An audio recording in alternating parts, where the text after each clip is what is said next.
Okay, so this is April 7th, special episode 3340, 3341, and 3342.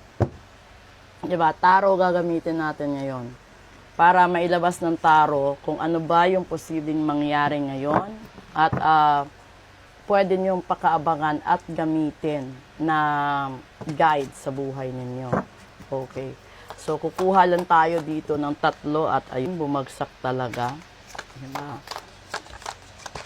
Pangalawa, sus Diyos ko, bumaliktad. And this it. Ayun, bumaliktad talaga. So, ngayon, yung unang bumagsak is the Queen of Wands. Diba? Ito kasi yung reyna na maraming alam sa buhay niya. Pero, sa pag-ibig, bukas siya sa katotohanan, bukas siya sa changes ng buhay niya. And then dito lumabas, the reverse of Nine of Cups. So, ibig sabihin, yung mangyayari sa inyo, no, lahat ng pangarap ninyo sa buhay, hindi siya matutupad. Epekto ng solar eclipse, okay? So, and then, pangatlong barahang tumapat is the Knight of Swords. Ito kasi, palaban ito eh. Ito yung tipo ng tao na lagi ka lang desisyon na hindi mo alam kung anong mangyayari sa buhay mo. Yung parang sugod ka lang ng sugod. Pero ito yung magpapahamak sa'yo. Ngayon tignan natin, di ba? Yung bottom deck nito, kung ano ba yung baraha sa bottom.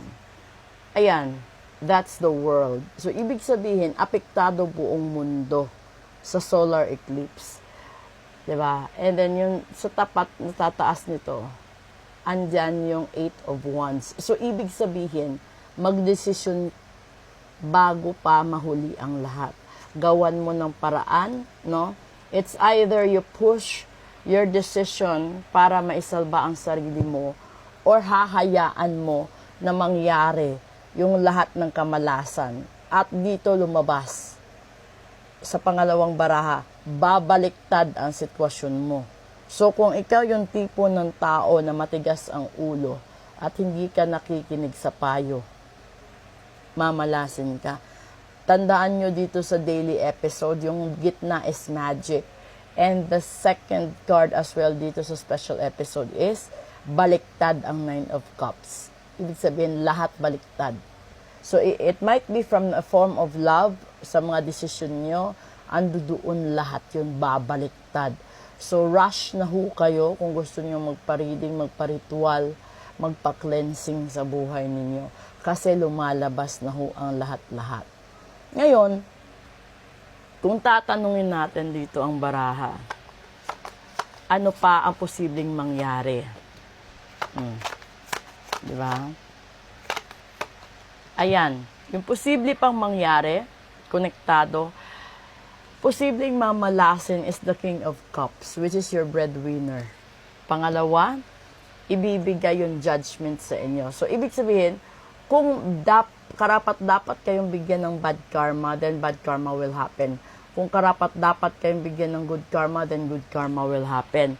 Pero, naka-incline ito sa Seven of Cups. So, ibig sabihin, posible na yung pangarap mo, isa sa mawala dito sa kalagitnaan.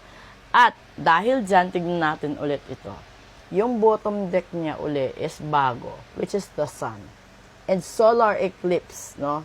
Dadaan siya sa earth at tatakpan niya ang buwan, ay ang araw. So, magkakaroon tayo ng solar eclipse. Ito, nakikita nyo, record ko ito, real time. Ngayon, yun yung bottom deck. And dito sa taas, tignan nyo, that's the King of Pentacles. Posible na pera ang tatamaan sa iba. Kasi this is a general reading. So sana, no, alam naman natin na pera ang pinakamahalaga. At mga mahal natin sa buhay, pangarap natin sa buhay. So wag nyo nang hayaang i-gamble pa. Pakinggan nyo ang sinasabi ko. Ito lumalabas. Alam nyo na kahit may sakit ako, kapag mahalaga at kailangan ninyong malaman, ginagawa ko ang video. So sa lahat ng mga makakapanood nito, paki-share po bago ang solar eclipse ngayong alas 2 ng umaga sa susunod na araw, which is Tuesday. Kasi dumaan na ho tayo sa Holy Week, dumaan na ho tayo sa Easter Sunday, no? And yesterday is the first Sunday or the second Sunday na Feast of Divine Mercy.